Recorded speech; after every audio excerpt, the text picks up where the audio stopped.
Broadcasting from Manhattan Beach and the World Wide Web, you're listening to CHSR, HealthyLife.net. As a service to our listeners, this program is for general information and entertainment purposes only. CHSR HealthyLife.net does not recommend, endorse, or object to the views, products, or topics expressed or discussed by show hosts or their guests. We suggest you always consult with your own personal, medical, financial, or legal advisor.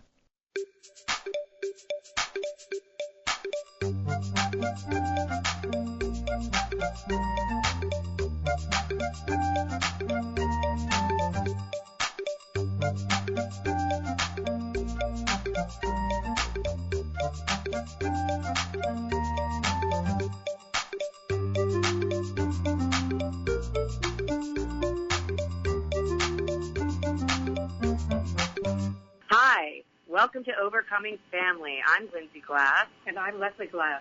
We are a mother-daughter writing team, founders of the website and small book publisher Reach Out Recovery, and best-selling authors of many books, including the Mother-Daughter Relationship Makeover, 4 Steps to Heal Love. Overcoming Family dives into real talk on healing family wounds, mothers, fathers, siblings, children, in-laws. We give honest insight, expert tools, and hope to transform your toughest and often most important relationships. Remember, we always want you to subscribe and follow our YouTube, our Facebook, and our Instagram, all at Reach Out Recovery. And check out our website, reachoutrecovery.com, where you can sign up for our newsletter and find out everything that we're up to. But most importantly, our new workbook is coming out soon. So please check out our book, The Mother-Daughter Relationship Makeover, 4 Steps to Heal the Love, because its companion guide will be available very soon.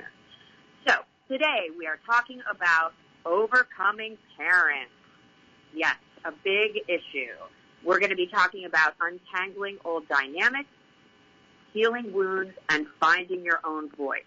We're also going to share signs that you're stuck in old roles and tips for reparenting yourself. So stay tuned through the whole show. So what does it mean to overcome your parents emotionally, mentally, and even physically in adulthood? Because guess what? Whoever you are, they are in your head. Family situations have changed radically, even in the last 30 years. Children can move anywhere and change their lifestyles and their look and everything about them. But family has a lasting impact on you no matter where you go or what you do. You're either trying to be like family and live up to them, or you are desperate to get away from them and be different from them in every way. But they are still in your head. The damage done may still be impacting you personally and in your relationships. Right. So what are the reasons we have this radio show? One of the reasons we write the books we do is because this was an issue for both of us. You had to overcome your parents. I had to overcome my parents. So in our story, we do have family alienation. I was desperate to get away and broke up with my family for years because I believed at that time that the damage done was irreparable. So we do have an epidemic in this country of family alienation. It was just in the New Yorker, a big article about it last week. This has been written about many times in this past year. And it's often because a child feels they are unable to get along safely or overcome conflicts with family members. Now, while it's absolutely necessary in some situations to part ways with your family, it's not in others. So the real trick here is understanding what happened and how to heal it. So, I mean, you know, I moved 3,000 miles away. And broke my heart. Yeah, and it was a very painful time because I was told I was not going to be able to overcome the conflicts in our family. So I went off, but here's the thing, people. Wherever you go, there you are. So you can run away from your family, but you still have to do the inside work to be able to change. So personally, I had to deal with a lot of issues, including criticism, and that took a lot of work to get over and did real damage to my self-esteem. So, Les, why don't we start with how parents really shape our identity, our self-worth, and create the boundaries that we're going to understand. Well, whether you think so or not, your parents shape your identity, your feelings of self-worth, and the boundaries that you have with them and with other people. So let's start with identity, who we believe we are. So parents are like the mirror in which we first catch sight of ourselves. Now, Lindsay, you and I have so many memories of how our parents treated us, the names they called us, the incidents they had comments and opinions on of us, and sometimes our memories of those events are not the same as theirs. No, that's very true, and that's always an interesting thing when you go into reconciliation with a family member. You often don't have the same memories. But I do think that there were some things that your parents said to you and mine said to me. I mean, what do you remember? What did your parents call you? Well, the first thing that I remember is that my parents called me girl child and an ugly one. So what about you, Lindsay? The things I remember the earliest is when I was little, I wanted to be really just like you. So it's always interesting to me when we have these conversations. You know, they were calling you a girl child and an ugly one. To me, you were the most beautiful, glamorous woman in the world. You were a fashionista. You had jewelry. I would go into your closet. I would cover myself with your clothes and your jewelry.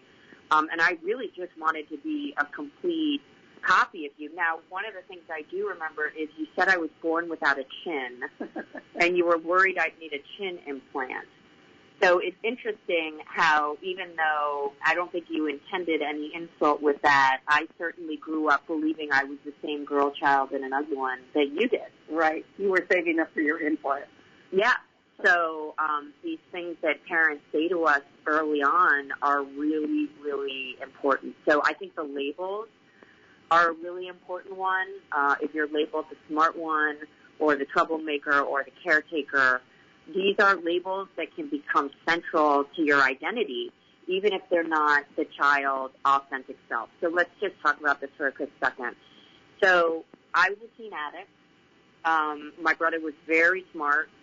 We won't talk about his issues, but he was the one that skipped grades, and he got a lot of positive attention at times when I was getting some negative attention. And we both got negative attention as well, but I just want to speak to the fact that I was labeled at a young age as kind of the addict, the problem child, and I think what was mistaken as kind of troubled or an inability to stay on focus was really more highly sensitive and artistic. Yes, and and we were only looking at the symptoms, not looking at the person. Not looking at the abilities of the person, the true abilities of the person, but looking at the symptoms that prevented the behaviors that we were looking for. I think families call us these names and assign these roles, and it's easy to become them, not only in your own family, but as we grow and enter other relationships, families, and dynamics. Okay, so let's stop there for a second because I think, one of the roles I fell into was a people pleaser. Very codependent with family members, wanting them to like me, wanting to constantly do the right thing. And I think the danger with that is I became that role in my personal relationships as well. So that's the danger with this stuff is that you take these roles, and they may not even be appropriate. So I'm somebody that needs some caretaking to me. Mm-hmm. Yet I was going into these relationships just trying to take care of other people. And once again, whereas my needs were not always met in childhood, they were not always met in my adult relationship. Yes, and a role I always had was filling in the silences and keeping talking and being amusing because when other people couldn't get along or to avoid conflict. I think we call that the family clown or the circus performer. Yeah, there is a role assigned to that. So think about who were you in your family. Were you running away from a toxic parent? Were you trying to take care of a toxic parent? Were there other siblings in the mix that created a different dynamic for you? But what did your parents call you? What was your role? And have you seen that throughout your life? Because that's really what we want to pay attention to. Well, we also want to talk about self-expression and whether parents allowed you to express yourself in a way that was satisfying to you. And supportive parents really allow their children to explore in many different areas, show their curiosity, try new things. And overly critical or controlling parents may shut down that self-expression and that exploration, leaving kids unsure of who they are outside of parental approval. So I want to bring up a quick story. A friend of mine was in touch with me this morning. You know her. She is a friend for a long time for our family, and she was sharing pictures of her teenage children. One just got an eyebrow piercing, and the other one was dressed in a very alternative way. Let's just call it that. And she was proud of them. Oh, that's nice. She was proud of them, and she was proud of them because particularly one kid had a very difficult time coming out of his shell, and had struggled with some behavioral stuff when he was younger, and she was delighted. These kids are good kids. They're good in school. They're not getting into trouble. So the fact that they are expressing themselves with the way they look, and she was totally fine with that. And I think it's fascinating because she and I both grew up where, she was criticized quite a bit for her behavior, for the way she dressed. Oh, yes. And I think it caused her to rebel even further. Well, what about you, Lindsay? You always wanted to be look like me when you were little, but the minute you hit middle school, you wanted to be the exact opposite. Well, of me. it's funny because I was a tomboy. Yeah.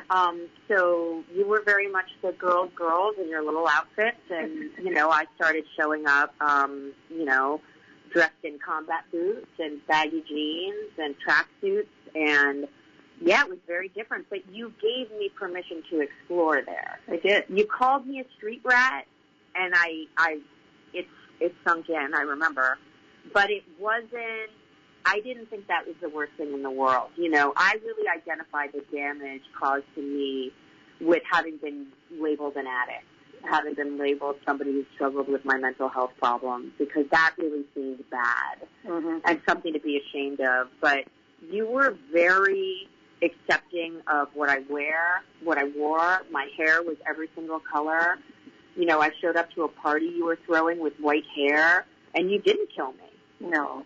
You were kind of amused. Well, I was upset that you didn't get a better job. She was upset that the guy job was bad. Very good.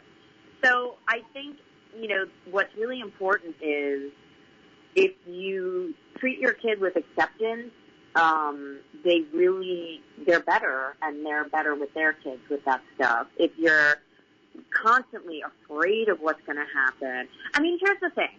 Your mom was phobic about everything. Yeah. Your safety. Fearful, very fearful. Yeah. You had fears for me, but it had to do with weird things. Like you didn't want me swimming in the ocean. You didn't want me, certain things you were phobic of, but other things you were like, yeah, go to Europe for 2 months. Like, have a good time. Well, the phobic stuff was I almost drowned in the Pacific Ocean, and I didn't want you to drown in the Pacific Ocean. So I think I was always afraid of surf. But let's go on to modeling and modeling roles. Okay. So we know that children learn by imitation, right? Yes. Mm-hmm. So if parents model authenticity, resilience, kindness, these are the traits that kids are more likely to internalize as part of their identity. But this also goes bad, in both ways. So if parents also value materialism or other things that are maybe have different values, that's going to come through too. So I'll just speak to us quickly. I got everything good and bad from my parents. We all do. Yeah. So you had an incredible work ethic, an incredible humanitarian effort, the gift of wanting to make everything beautiful and cook, and that I all got. But I also got your low self-esteem. I got your anxiety. And how do you overcome that? How do you overcome the difficult things that you get from your mother? We're going to get into that. Yeah, we're going to talk about reparenting. We're going to talk about inner child work. But the answer is I went into therapy. Mm-hmm. I was working with somebody who said, here are the things that you need to do to get better. And it was a combination of everything from reading books about our family situation and what we went through, to reading books about personality traits I had that I didn't understand, to actually doing different kinds of therapies. So life experiences also change those. Yes. So self-worth and how we feel is what we get from our parents. How we get, how valuable do we feel? So this was a really big one for you. I don't think your parents gave you the kind of value that you needed to feel good. I was a good girl child and an ugly one. Not much was expected of me. But I think what's interesting, okay, so this also includes kind of conditional and unconditional love. So conditional love is when parents, give you a lot more attention or praise because of good performance. Good on the tennis court, your tennis court, achievement, you're beautiful at music, compliance, straight A's. Okay. Unconditional love is when parents communicate love regardless of how you behave, who you are, whether you do what they want you to do. Care or not. So I definitely felt that you were going to love me more if I did what you said you wanted me to do. That you can say that, and there's an example of misunderstanding. Right. That's an example of misunderstanding. And of course, but I want to get into it for a minute, because I think, and for the listeners, like, what we're really trying to get at here is how the stuff gets passed out. Exactly. So, yeah, you didn't feel totally valued, and your response to that was to be a complete overachiever. Yes, exactly. You overachieved in every single way to get your parents' attention. Yes. Did it work? No. Not really. No, not really. Does that make you sad to this day? No, because I think on my father's deathbed, he did say that I was the best female he'd ever met in his whole life, most gifted female. Now, remember, he put in that condition that I was a female. Right. But he validated you. He validated at the end of his life. At the end of his life. And right. you have validated me as an adult. Now, we're running out of time in this segment, so there's a lot to get through. So I just want to kind of say, the other thing that very clearly comes from our parents is our boundaries.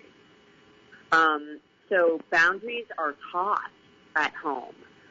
So the boundary kind of stuff is, do parents have respect for autonomy? That means the parent respects your choices, your individuality. Is there enmeshment or rigidity? So are parents too intrusive? Are they reading diaries, controlling friendships? Or are they too disengaged, leaving children to fend for themselves? You were neglected. I was neglected. Yes. Isn't it interesting to see parents in this day and age, like the level of control? The helicopter parents. It's wild. But I think parents are also doing this because they're fearful about how much in the world is unsafe for their children. Remember, when I was growing up, it was pretty safe to be outside. Right. And now children, they can't be outside. Right. Parents are afraid. They can't even walk to school. Right. So, no, the world is a different place. And, conflict resolution is absolutely a part of boundaries. Mm-hmm. In case you don't know that, children observe how their parents handle disagreements. Mm-hmm. So respectful negotiations between parents will teach healthy boundaries. And how many parents are really good at having healthy? I think very few. Very few. I think the more common thing is explosive fights, silent treatments, teaching avoidance, aggression, or submission. Calling names, name calling. So again, we really want you to think about the fact that this is what gets passed down, and this is what we bring into our adult relationships. So that's why this is so important. I don't want to have explosive fights with my partners, with my bosses, with people in any other setting, just because I learned that at home. So that was a big thing for me. That's a big overcoming family. How did they communicate, and how do I communicate now? What's a healthy way to communicate now? It's really, really important. So there is another topic to this. I don't think we're going to have all the time to get through it, but it is generational trauma. So I just want to say generational trauma is the emotional, psychological, and even physical imprint of trauma that doesn't stop with the person who experienced it. Instead, it ripples outward, shaping the lives of their children, grandchildren, and beyond. So what are some examples? Well, this would be parents who grew up with neglect, war, addiction, or abuse, and they may be hypervigilant for their children. They maybe have emotional distance or unhealthy coping mechanisms, anger, avoidance, substance use. And what happens is the children who are watching and absorbing often learn the same responses, even if they didn't have the trauma that went with them. So as you're doing this work, we really want you to think about, what the people in your family have been through. But don't leave, because coming up, we have the signs that you are stuck in old roles. This is really important. You want to know if you've emotionally launched from your parents. So stick around, and we are going to go over all of the signs, the red flags that you are stuck in old roles.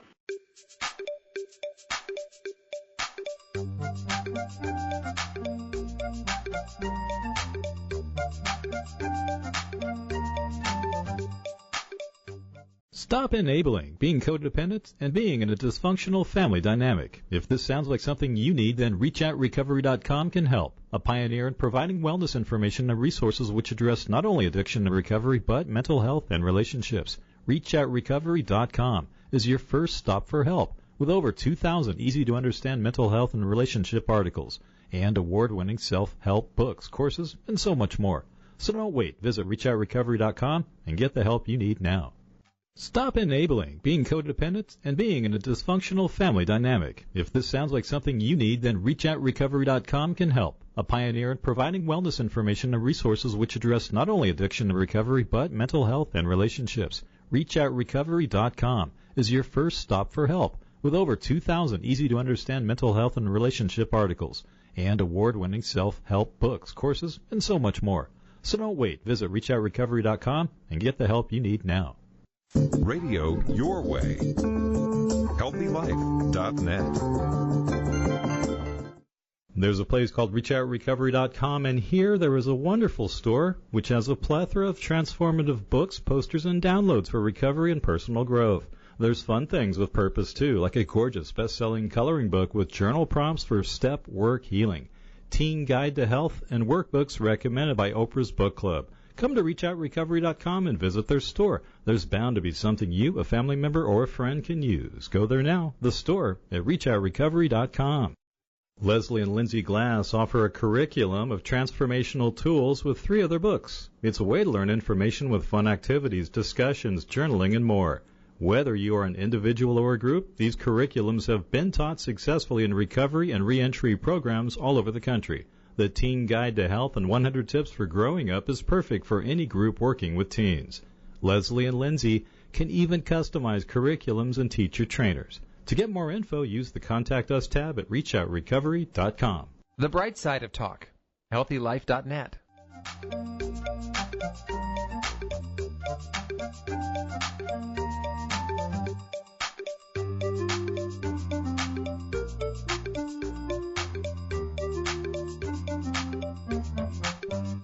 Welcome back to Overcoming Family. In segment 2, we're talking about signs that you are stuck in old roles. So these are red flags that you haven't emotionally launched from your parents. Now, some of us have seen the movie Failure to Launch, so if you can remember that, you can definitely point to that as an example. But it's basically, kids who are still very reliant on their parents in a lot of different ways. So what's the first one? Well, when you feel guilty every time you say no.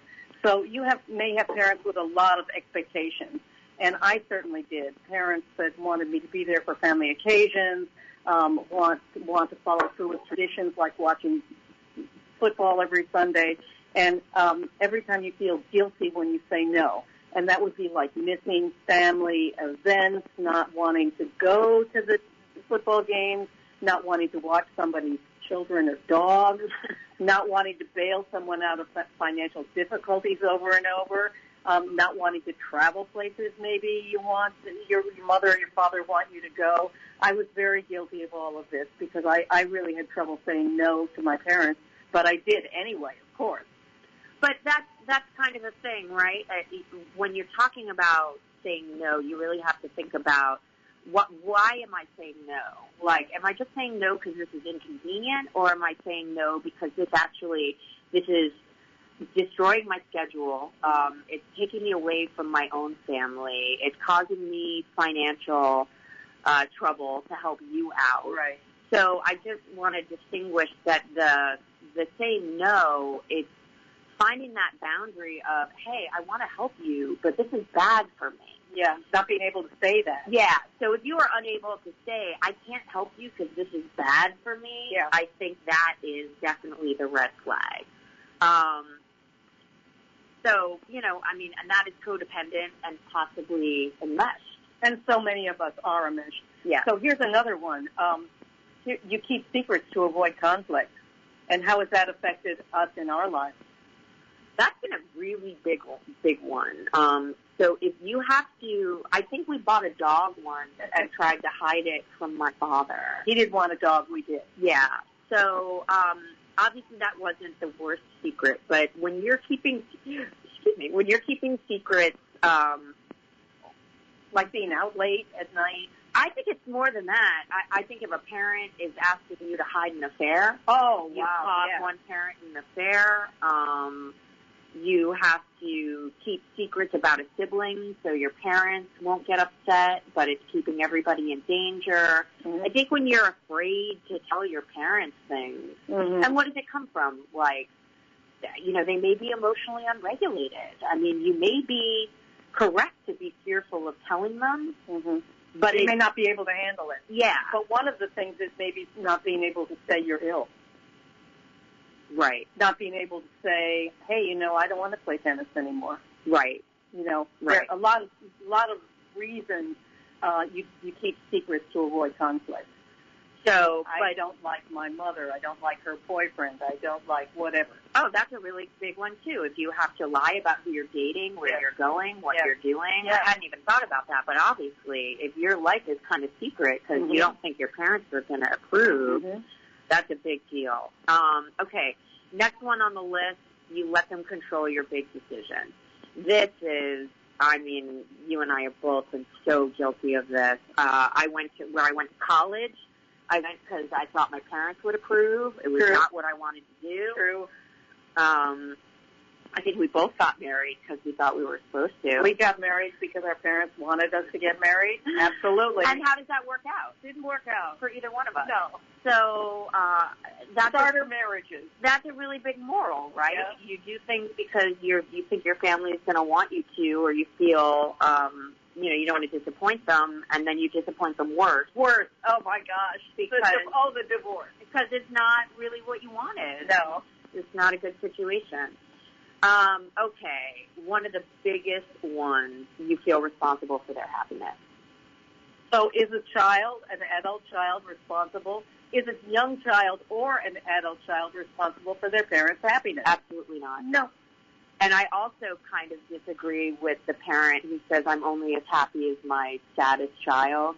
I know, but as a parent, it's really, you have to really unlearn that. So I think what we ought to talk about is, if parents have sacrificed to get you to college or sacrificed for your sports career or your music career, and you feel responsible for doing really well so they'll be happy, or they make you feel bad so that you can't quit.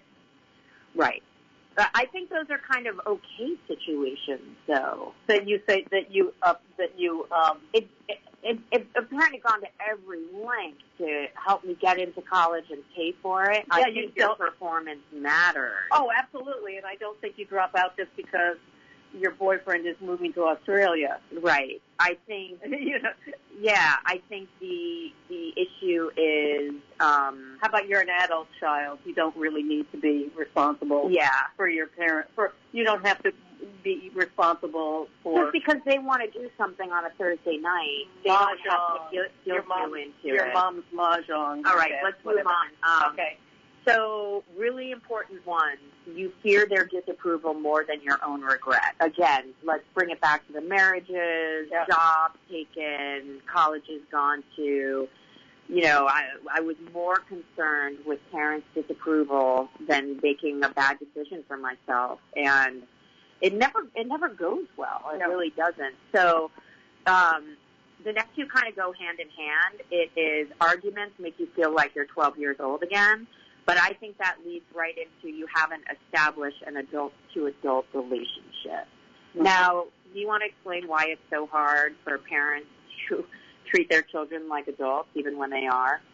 Well, I think this comes to the idea of maybe 15-year-olds thinking that they have the responsibility, that they're responsible, and therefore parents should treat them like adults when they don't have life experiences. But this is when you're an adult. Now, but when you're an adult, and maybe you aren't responsible, you haven't proven yourself to be responsible, then it's very difficult for your parent to treat you as a responsible adult. Now, you give an example of this. What does that mean, really? So when we got into our real trouble, it was because while I had been independent for a long time, I was back living in a home that you owned, and we were doing some work together, and I really had no independence whatsoever. And I think it was impossible for you to see me and treat me as an adult in that situation. And in part because I didn't think you had the experience to be equal. But we changed it. We made huge changes to the relationship. And that ultimately, that's when I left. We were estranged for 4 years. Moved 3,000 miles away, became self-sufficient. So that's part of this healing and reconciliation, if you want to overcome your parents, is being able to say, hey, this is happening because of situations I've created, and now I have to rectify those and prove. I have to become responsible. Yeah, I have to become a responsible, reliable adult for her to treat me like one. So it's important to be able to look at your part in these relationships.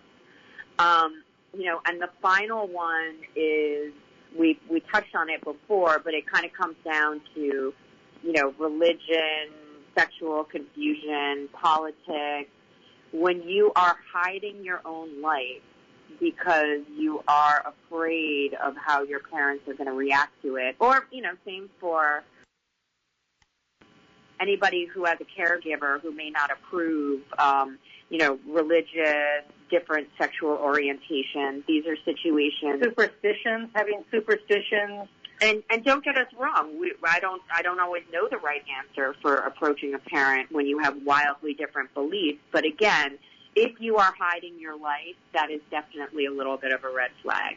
Okay, so don't leave us because in our next segment we are going to come back and talk about actually overcoming parents. We're going to give a few stories of people overcoming parents and talk about the big things we have to overcome. So come back, stay with us. Segment 3 coming soon.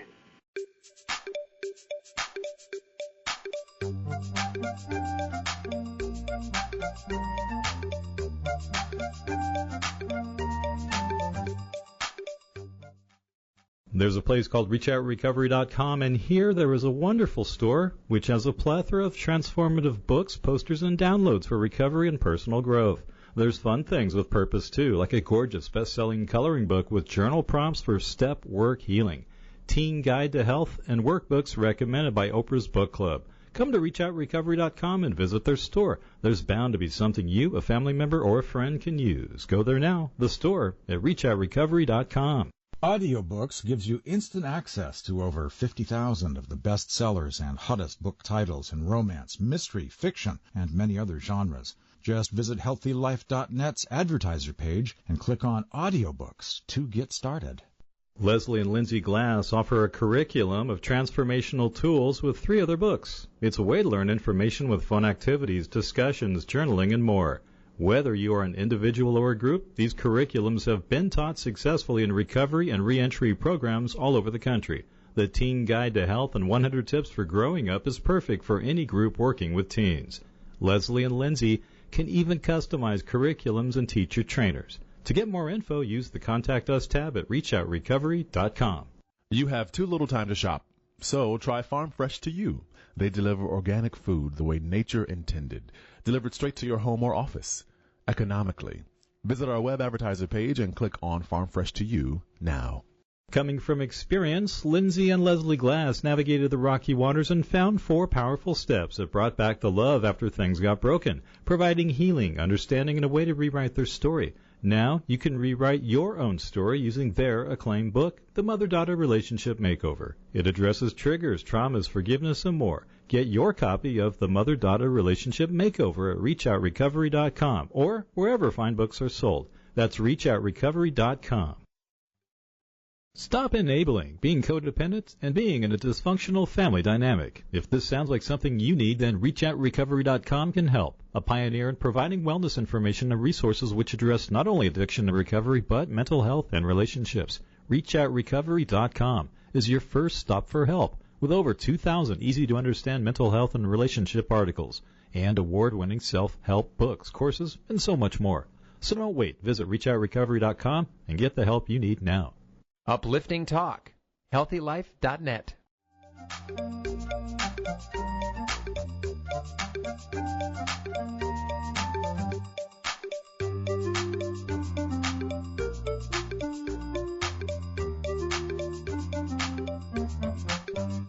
Welcome back to Overcoming Parents in this episode. So this is segment 3. We're going to talk about some stories of overcoming parents, the issues that people have had to overcome, and a story that went behind it. So do you want to start us off, Les? Well, one big one, overcoming the belief that girls can't do certain things or have certain jobs, and they have to overcome that and go ahead and do it, whether their parents believe in it or not. Having religious beliefs about behaviors that can send you to hell, or political beliefs that really tear the family apart. Beliefs about who you are and what you should be doing. So that's a really big one, overcoming your parents' beliefs. And I think that there is probably nobody who can't identify with having to overcome one belief that their parents had that they don't agree with. And we definitely feel that this work is so important right now because of the political atmosphere. Because of the religious atmosphere. It is a time in which we want to give you tools and ideas about how to think about these things, because you may be in terrible conflict with people right now. But just because you are in conflict over certain beliefs doesn't mean you can't have a healthy relationship with somebody, or at least feel really, really good about who you are. So in terms of overcoming their beliefs, we wanted to share a story about a friend of ours. This was a longtime family friend, and he ended up getting engaged to somebody who his family did not approve of. So he came from a very wealthy family. She came from a less wealthy family. There were some cultural differences, and the family really did not approve of this marriage. So it was very heartbreaking for her, and it was funny because we actually stepped in, and you and Dad threw them a big fancy engagement party, which I think was sort of helpful. But certainly, and that's a story. I just want to say we share that story because the wife of this man ended up becoming a caretaker of his parents when they got sick. Yes. So she really proved herself to that family, and she became, I think, more beloved to that mother than her son was at the end. But I think that this is an example of our validating the marriage. And when you have a conflict with your family about some aspect of your life, it's good to find somebody else who can validate you. Yes. Yes. So what they did was they found friends and colleagues who absolutely loved this woman, approved of her, brought her into the mix. Mm-hmm. And over the years, as she proved to be just a wonderful mother, mm-hmm. And just a wonderful person, it really did turn around. We certainly know of lots of stories, interracial, different religions, and this is really hard to overcome. Well, if your parents are not if they're not positive about your partner. Yeah, and they won't let go of their beliefs. No, they won't. So I think the advice we want to give here is, one, because of our own experience, we always like people to be hopeful, because how things are today is not how they are going to be forever. People change. Things happen. Sometimes there are life events that really cause somebody to do a gut check and think, wait, am I doing the right thing? So our advice is absolutely to find the support outside of your family to feel positive about the decisions you've made, but also carry the belief that things might not always be this way. So what's another one? Oh, how about overcoming the things that they say to you that aren't true? So I was told, we're going to go back to the girl child and an ugly one. So I was told that I was a girl child and an ugly one. And it devastated my entire life. But this is common in many cultures as a kind of protection against evil and tragedy. So while, spitting on the child so that God won't want to come and take it, I mean, it's a superstition. While the belief that you are ugly or plain or sad or stupid is persistent in the family, reality and determination can help you detach from their beliefs and allow you to develop on your own, which was what I did. Yeah. So after being called these things, after not getting the support of her parents, I always think, and it's one of the most admirable things about you, is that you went off and you did everything you said you were going to do. You overachieved. You created a life. You did it. You did not have permission. You did not have approval, and you did it anyway. So do you feel whole today? Oh, yes. Truly? Yes, I do. Okay. I do. Because the proof was in the pudding? The world gave you the evidence you needed? Well, my family didn't think that much of me, right? Yeah. Because I was a girl, and I didn't do that well at school, and they didn't think that I had much. Remember, this was also the 60s, the 70s, but so I wasn't a great achiever at school. And that's why it's really important when parents are looking at their own children that just because a kid may not be achieving well in school doesn't mean that child isn't to achieve great things in life because they're not the same skills. But I have to say I did believe that I had talent and I had something to offer the world, and it never left me. That belief that I had something to offer never left me. And also I always had resources, and we're going to talk about this some more. Having resources of things you can do when your life isn't going well. Right. And for me, that was, crafts and plants. And I want to add the reality check to this because when I was really struggling, I did have somebody in my life, a mental health professional, who would do something called reality check with me. Yeah. So there were times when I was in such despair. I felt I couldn't go on. I believed things that had been said to me. And it was really important to have a voice of reason that said, listen, this is your reality check today. What you're feeling, they're just feelings. They're not facts. And here is the proof is in reality of what you've achieved, what you're working on right now. So I really think it's important to not look to the people who don't approve of you for affirmation. Look to the people who can give you real understanding of who you are, what's happening, and support you. Because here's the truth. If you've gone through this stuff, you need some support to get through it, to feel confident, to enable your recovery. So as we always say, go where it's warm. Well, I think it's really important when we talk about the expectations of parents. If your parents don't approve of you or haven't approved of you, you may feel you're not a good person. Absolutely. And I think it's really important to feel. I think toxic parents make you feel like you're not a good person. There we go. And that's what you have to overcome. You have to overcome a fundamental belief by people who weren't in the know. So the final thing is overcoming constant conflict and power struggles without being a doormat. So this is really to the toxic moms and dads. If there was a constant conflict and power struggle, this is something that needs to be thought about, worked about, written about, and understanding that their conflict and power struggles were not really about who you are. It was about who they are. And what their needs are. But we have run out of time once again, so stick with us, though, because our last segment is absolutely my favorite. It is where we give lifestyle, practical tools, and takeaways. So we are going to talk about how to reparent yourself and give some affirmations and quick boundary setting scripts. So please join us for the end and come back for lifestyle practical tools and takeaways.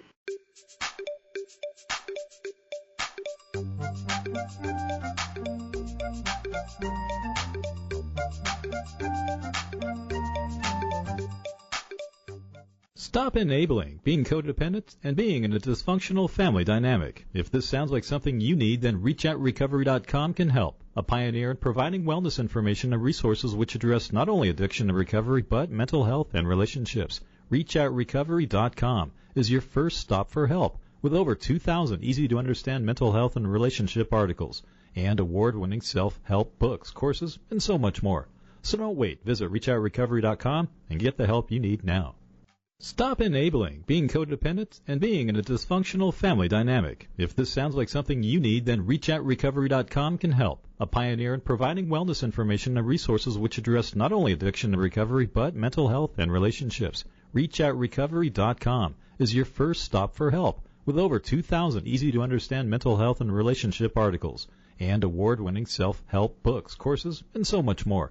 So don't wait. Visit ReachOutRecovery.com and get the help you need now. Radio your way. HealthyLife.net.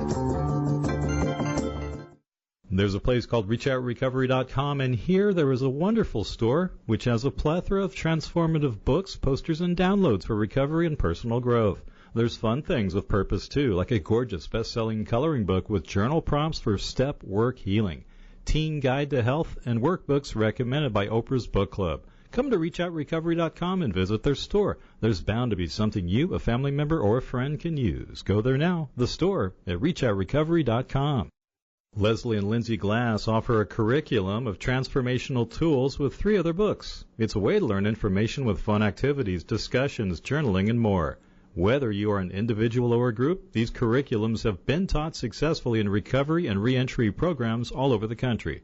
The Teen Guide to Health and 100 Tips for Growing Up is perfect for any group working with teens.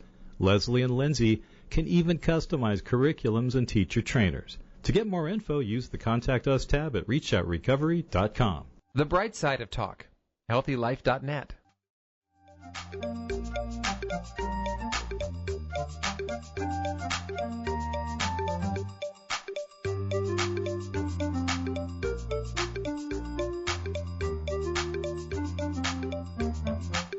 Welcome back to Overcoming Family. Today's episode is Overcoming Parents, a very big issue for many of us.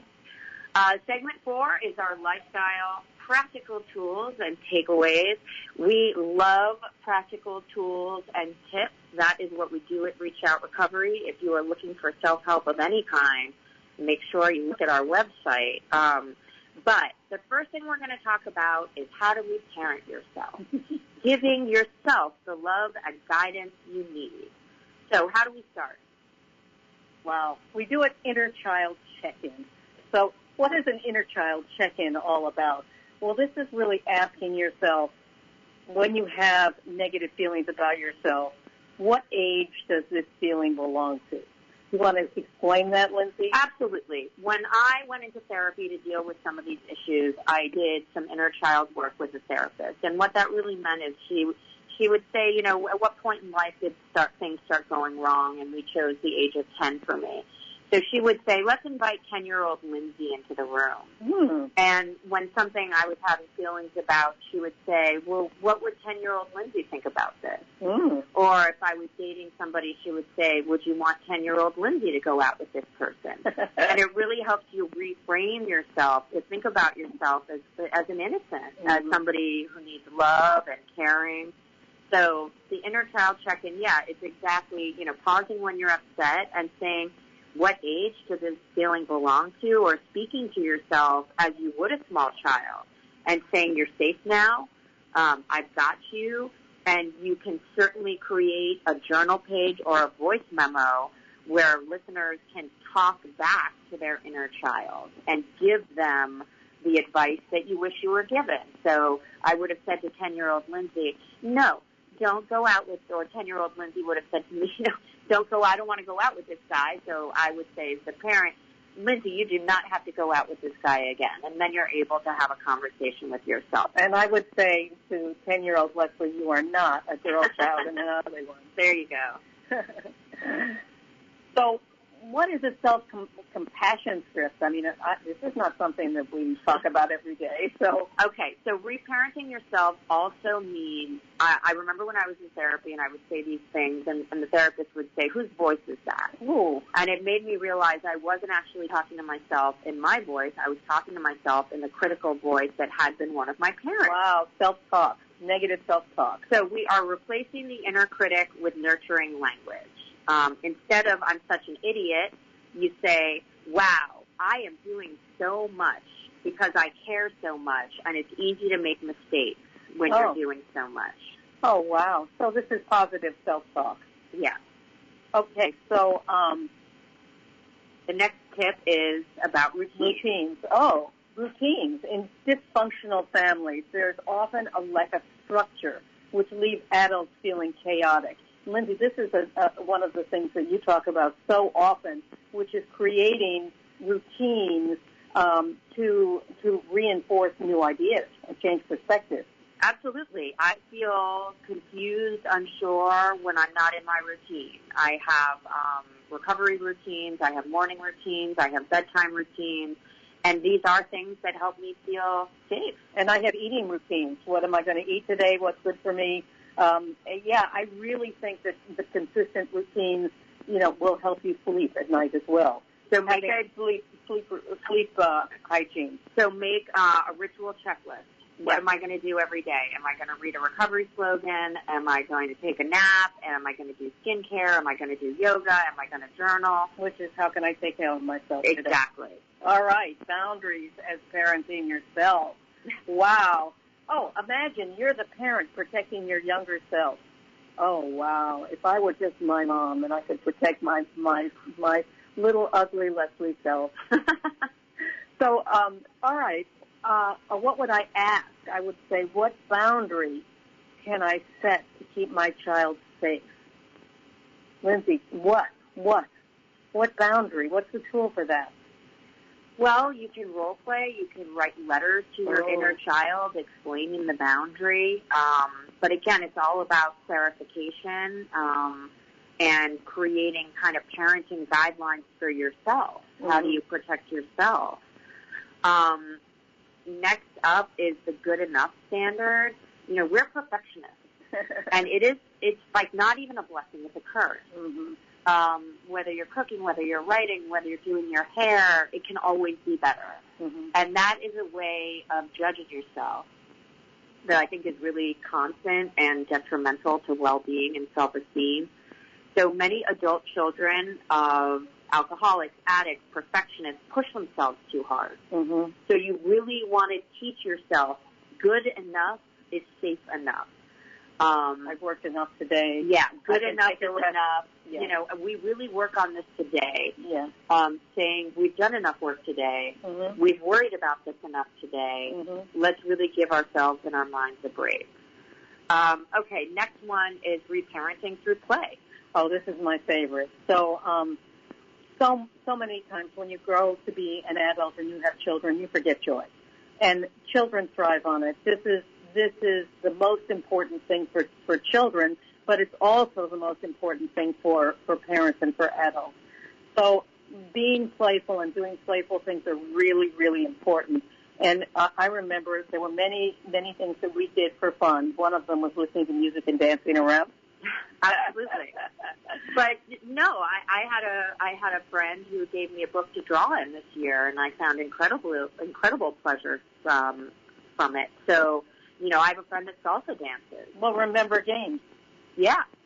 So this is reparenting yourself through play. Find time throughout the day, throughout the week, to do something that you enjoy doing. That tell each other jokes. Yeah, do things that make you feel joyful. This is how to be okay when you're not okay, is finding these moments. How many Instagram things does your father send you every day?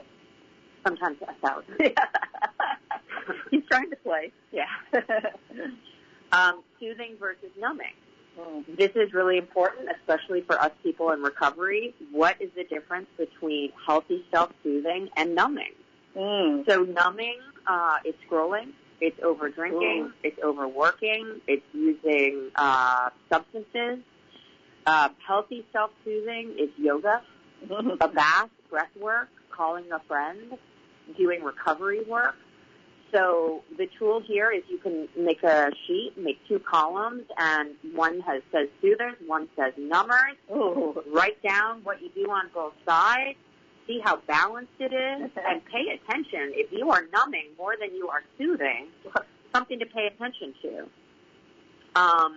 We've got parenting through food and body care. If you grew up in a family that did food shaming or neglect, or there wasn't enough to eat, eat balanced meals, drink water, move gently. Do not punish your body. Okay, so we're running out of time, so here's what we're going to do. I am going to put our quick boundary setting scripts up on our website, which we will link to this, so you will be able to see this.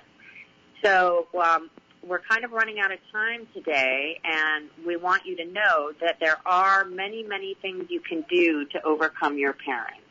From some of the things we talked about today to creating support groups, to really finding the words that will help you get along better with yourself and them. So is there anything you want to say before I wrap us up?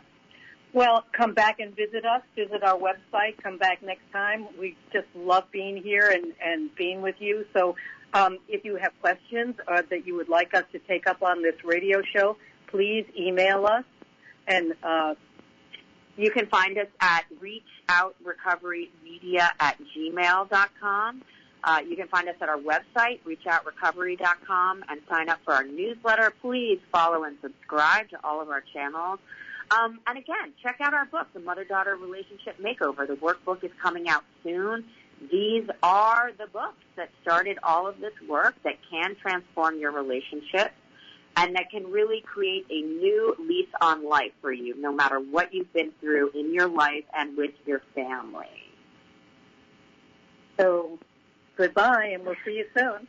Thanks so much for joining us, and remember, you have more power over your mind than you think.